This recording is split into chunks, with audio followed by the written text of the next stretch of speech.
when Eddie Howe said that the injury to Harvey Barnes was quite substantial, we all thought that this was going to be a long layoff, because when he says a couple of weeks normally with some injuries, they tend to take 3 or 4. This one is quite serious. The manager has confirmed that he'll be missing for 3 months. He also spoke about Joelinton, as well as Isak, Botman and Wilson, all being doubts for the game tomorrow, and Emil Krafth making a welcome return to the under-21s. So let's dive in.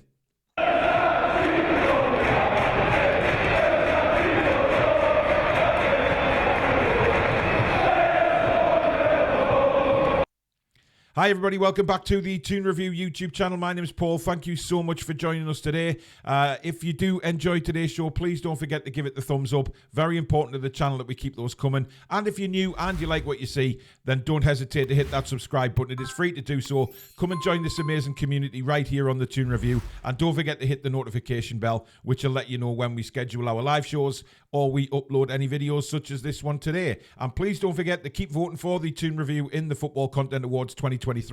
The link is right at the top of the description. Click the link, scroll down to Best Podcast. There's a drop-down box under Premier League. Just click that drop-down box and you will see the Toon Review. So thank you so much in advance, everybody, for your continued voting for that. Right, let's dive in. So Harvey Barnes will miss 3 months. The manager has confirmed at his press conference this morning that it's looking like a bone under the toe by the looks of things. Quite a painful one, but he's been told that he has to rest and won't be back until 2024. The old cliches come in saying, it'd be like a new signing, things like that. Will all come around when Harvey returns in hopefully January. But it will be, because he's only played a couple of games, so we still haven't really seen the best of Harvey Barnes, to be honest. Which is, it's a blow to Newcastle United, and it's a blow to Harvey himself, because he'll have wanted to hit the ground running with Newcastle United, and it's not going to happen until January. But this is what Eddie Howe had to say on it. He says, we think he's going to be out for around 3 months. No surgery is required, which is good news, but his foot is now in a boot. It's an injury underneath his toe. He's now started his recovery and he's got to rest to let it recover. Then we can build him back up again. So there you go. I mean, he's in a boot. They're normal precautions these days for any sort of injury, aren't they? They always put the boots on. But it's very, very good that he doesn't have to have an operation, because I think that was the major worry, that he was going to require surgery. And fortunately for Newcastle United, he doesn't have to do that. Fortunately for Harvey as well. I mean, look, it's a painful injury. It was quite obvious that he realised he couldn't continue at Sheffield United. And then, obviously, the rest is history about that game. But it really disappointing for Harvey more than anybody, because you come to a new club, you want to set the ball rolling, you want to do everything you can to endear yourself to the fans, etc. And to be fair, the way he started in pre-season, he was doing exactly that. Really impressive. His league form hasn't been outstanding, but then again, he's done nothing wrong. Very good against Villa, of course, but he hasn't really had a lot of chances since then, because Anthony Gordon has really, really stepped up to the plate.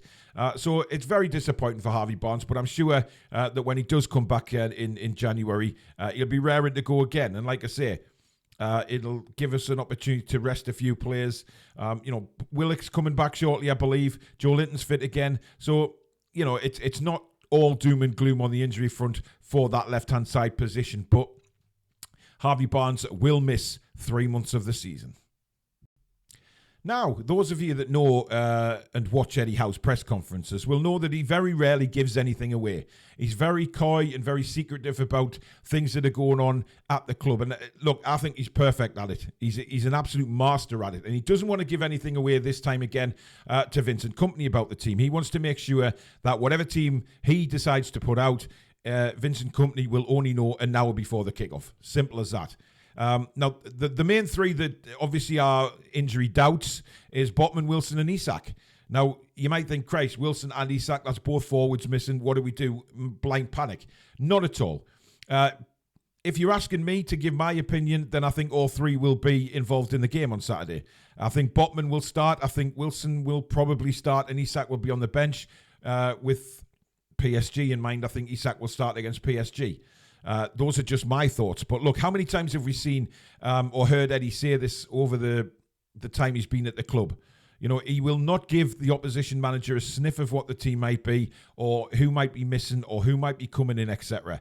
And that to me is very important, because doesn't give the opposition manager a chance to think about what he's going to do tactically until that team sheet comes out at 2 o'clock, which, of course, is when the opposition team sheet has to be out as well. So Vincent Kompany will be looking back on the last couple of games for Newcastle and think, wow, this is going to be extremely difficult. The 4 clean sheets in a row, etc. And even if Botman didn't play, who would step up? Jamal Lascelles, who had an absolutely brilliant game against Manchester City during the week. So I'm not particularly worried if Botman doesn't play. I think, would I rather he wasn't risked if there was a risk of getting further injury? Then yes, leave him out and put him in against PSG. But if it's just a minor knock or something like that Eddie's talking about, I think he'll play. But this is what he had to say about certainly Callum Wilson and Sven Botman. He says, we're going to see today, Callum has had a very minor hamstring tightness. We'll give him every chance of being available. Same with Sven. We'll make a late check on him. And again, he's not talking about any fitness test or anything like that. He's just saying we'll make a late check on them. So take that as whatever that's supposed to mean. I mean, he doesn't say fitness test. So for me, I think they'll be available. I really do. On Alexander Isak, he says he's another one we'll need to make a late check on. That's the cost of having 3 games in a week. It's usually the 3rd game where these things build up, which is why I think Callum will start the game. Even if he, gets 60, 65 minutes out of Callum, and then if he doesn't want to bring Isak on, then obviously we have other options. He could move Gordon into the attack or do what they did during the week, and that's rotate the 3 forwards across the 3 positions. It worked fine for the last 20 minutes against Manchester City. So again, doesn't particularly worry me because no disrespect to Burnley, it's against Burnley. If it was against one of the bigger teams, then yes, I'd be worried where our firepower would be coming from, etc. But against Burnley, we've proved against Sheffield United last week that we have goal scorers all over the pitch, 8 different scorers for the 8 goals. So that will give the rest of the team absolutely massive confidence going into this game that they can all chip in with goals, and why not? There's no reason why we can't go and get 3 or 4 against Burnley. And again, no disrespect, but these are the teams that you want to beat and beat convincingly well. So we'll just have to wait. But let me know in the comments, do you think all 3 will be involved in the game? And is it Eddie just playing it very, very coy again? Or do you generally think that one of those players, or more than one of those players, might be missing for the game on Saturday? Now, a man who's been pretty much forgotten at Newcastle over the last year and a bit is, of course, Swedish international Emil Krafth. Very, very unfortunate to pick up an injury, of course, at Tranmere in the Carabao Cup over a year ago now. It's been a long, long, long road back to recovery for Emil Krafth.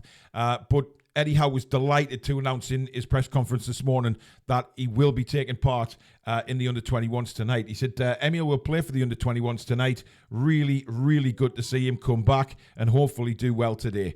So, look, whatever you think of Emil Krafth, he was playing very, very well under Eddie Howe before he got the injury. And I think he was another one of those players that we looked at and thought, yeah, he is developing under the new manager. We were all for him leaving the club, of course, when he played under Steve Bruce. He wasn't great. However, since Eddie Howe's taken over, he's another one that has really stepped his game up. Now, the injury, of course, will have a massive impact on him. He's been out for over a year. So this is a very, very difficult time for Emil Krafth, and a very important time in his career as well. So we have to be careful with him, and I'm sure the medical staff will be. But it is great to see him back. And again, once he gets back to full fitness, it gives Eddie Howe yet another option. Now, Emil Krafth is very much a utility player across right back and centre back. So again, it gives us cover in vital positions. He's not everybody's favourite player. There's no doubt about it. But I can't deny that he did improve massively before he got the injury. And, it was a very, very unfortunate injury that he got at Tranmere, of course, and it's put him out for quite some time. But for me, I'm really glad he's back. It gives us another option for the squad, and hopefully he'll get himself back to match fitness sooner or later and have a brilliant game for the under-21s in tonight's match. And finally, there is no doubt that our manager Eddie Howe is a massive fan of Brazilian Joelinton. There is no doubt about it. And to be honest, I don't think there's many Newcastle United fans these days who aren't fans of Joelinton. We remember the dark days where he first came in and he took a lot of hammer from us as fans, including me. but he has grown into one of the best midfielders in the Premier League as far as I'm concerned. He's absolutely outstanding and looked really, really back to his best against Manchester City. Hungry, physical, and driving the team forward, which is exactly what we want from Big Joe. And that's reflected in what Eddie Howe had to say about him as well. He said it was a really good performance on Wednesday from Joey. I think most of all physically, because he hadn't had a huge amount of training before the game. He was desperate to get back, and you could see that. He managed the whole 90 minutes, which is great to see. He's a huge player for us. Now, I did say earlier that I think that Newcastle might start the same midfield that started against Sheffield United, because I think it would be very, very unfortunate for any of them to miss out after playing so well in that game. But he might take his time with Joelinton. He's given him 90 minutes in the Cup. He may well put him on the bench for the league game in preparation to put him in against PSG, because which game would I rather Joelinton played? Burnley at home or PSG at home? It's a no-brainer for me. PSG at home every single time. There's no doubt in my mind that he could really be a force for us against PSG in the middle of the park, a fully fit Joelinton, because it's very, very clear that he hasn't been fit for quite some time. Because you see when a fully fit Joelinton is running around that pitch, he is a different animal completely. He wants to get involved in tackles. He's very careful on the ball. He's driving forward, and that's exactly what we saw from Joe, especially obviously in the second half against Manchester City. So I'm not sure whether Eddie will risk him in the starting lineup on Saturday. I think he may start with the same midfield, so he'll go with Longstaff, Bruno, and Elliot Anderson, and then of course he's got Tonali and Joelinton to pick from the bench should they be needed. If not, just keep them fresh for PSG.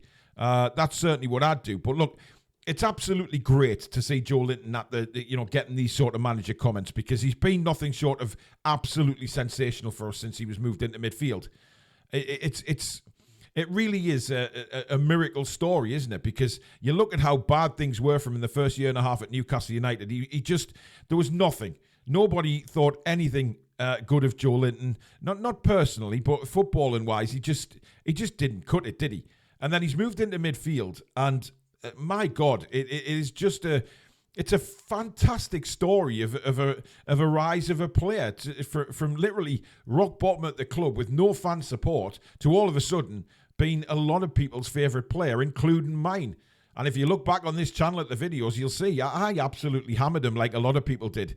But he was out of position. It turns out that he played out of position a lot of the time. And listen, he's found where he belongs now. It's no doubt where he belongs. He's a midfielder. He's an absolute tank, isn't he? And he's exactly what we needed. So yeah, Joelinton possibly on the bench. But let me know in the comments. Would you leave Joe out on the bench just to get that little extra recovery time in for the PSG game? Because that's when we're going to need his physicality more than ever. Let me know. But there you go, guys. That is touch base on what Eddie Howe had to say today.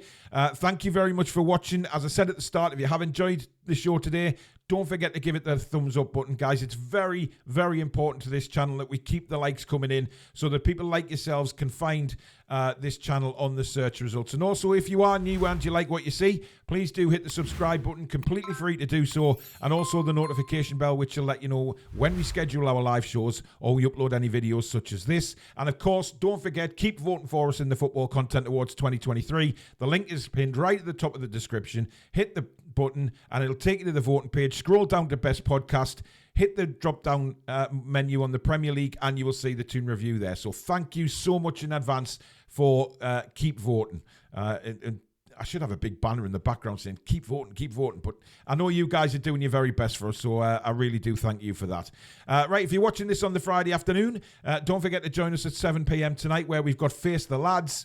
Me, Billy and Alex, of course, will welcome you on one at a time onto the show. You don't have to have your camera on. If you don't want a camera, you can just have your microphone on, have a 5 or 6 minute chat with me, Billy and Alex, about Newcastle United, about the recent results, about the upcoming games.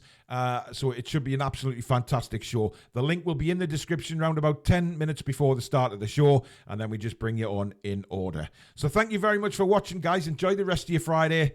Take care.